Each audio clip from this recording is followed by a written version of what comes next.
Picture the deck of an 18th century warship, timbers groaning beneath your feet as salt spray stings your face. Below deck, in the cramped, fetid darkness where hundreds of men sleep shoulder to shoulder, a silent predator stalks. It doesn't announce itself with cannon fire or the clash of cutlasses. Instead, it begins with weariness, then bleeding gums, then purple welts blooming across pale skin like dark flowers. Scurvy claimed more sailors than all naval battles combined, turning the world's mightiest fleets into floating hospitals. Yet the story of how mankind conquered this invisible enemy reveals one of history's most remarkable tales of observation, persistence, and the gradual triumph of empirical wisdom over stubborn ignorance. This is the chronicle of the men who transformed maritime medicine and saved countless lives through nothing more than careful attention to what their bodies desperately needed. The anatomy of desperation. Imagine yourself 6 months into a voyage across the Atlantic. The ship's stores contain salted pork so hard it could stop a musket ball, ship's biscuit riddled with weevils, and dried peas that cook into a grey, lifeless paste. Your teeth feel loose in their sockets when you run your tongue across them. Old wounds that healed months ago suddenly reopen, weeping and raw. Your shipmates develop strange personalities, some becoming listless and melancholic, others erupting in irrational anger over trivial matters. The ship's surgeon can offer nothing but bloodletting and prayers, treatments that only hasten the inevitable. This was the reality that faced every sailor who ventured beyond sight of land for extended periods. The human body, deprived of fresh provisions, begins to cannibalize itself.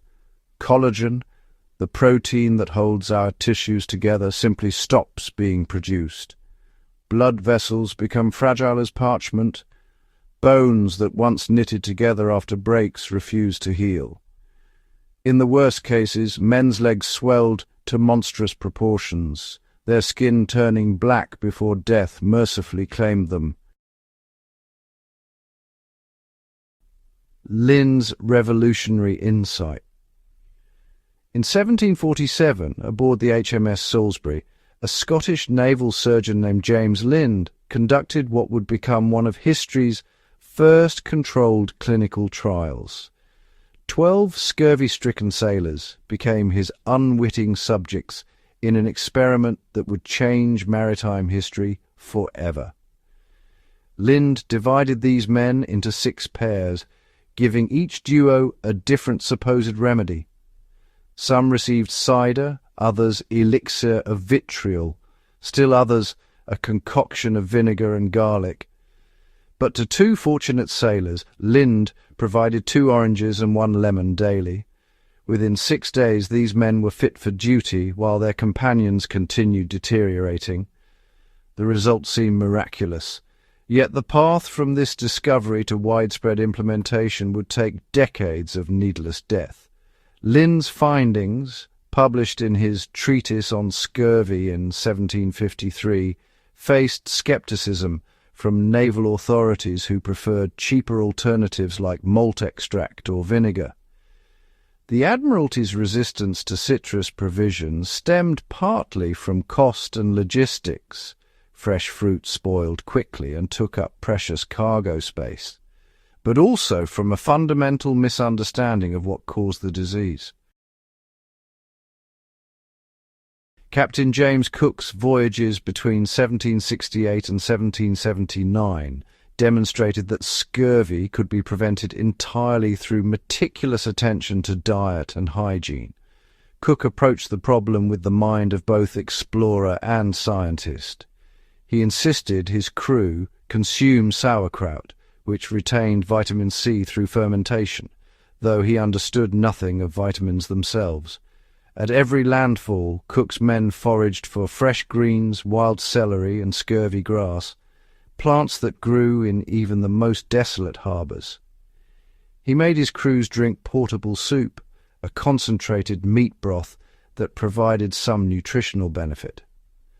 More importantly, Cook maintained fanatical standards of cleanliness aboard his vessels, requiring his men to air their bedding regularly and keep the lower decks as dry as possible. His crew returned from a 3-year circumnavigation, having lost not a single man to scurvy, a feat considered impossible by contemporary standards. Cook's success proved that prevention required a holistic approach combining fresh provisions, cleanliness, and the commander's unwavering commitment to his men's health. The story of scurvy's conquest teaches us that survival knowledge often comes at tremendous cost, paid in the suffering of those who came before. Today's adventurers and preppers inherit this hard-won wisdom. The lesson extends beyond simply packing vitamin C tablets for your bug-out bag. It speaks to the importance of understanding what your body truly needs, of questioning accepted wisdom when results speak otherwise, and of maintaining vigilance against complacency. Subscribe to Fieldcraft Chronicles and share this video with anyone who understands that survival skills are built on the accumulated experience of generations who learned through necessity what we now have the luxury of studying by choice.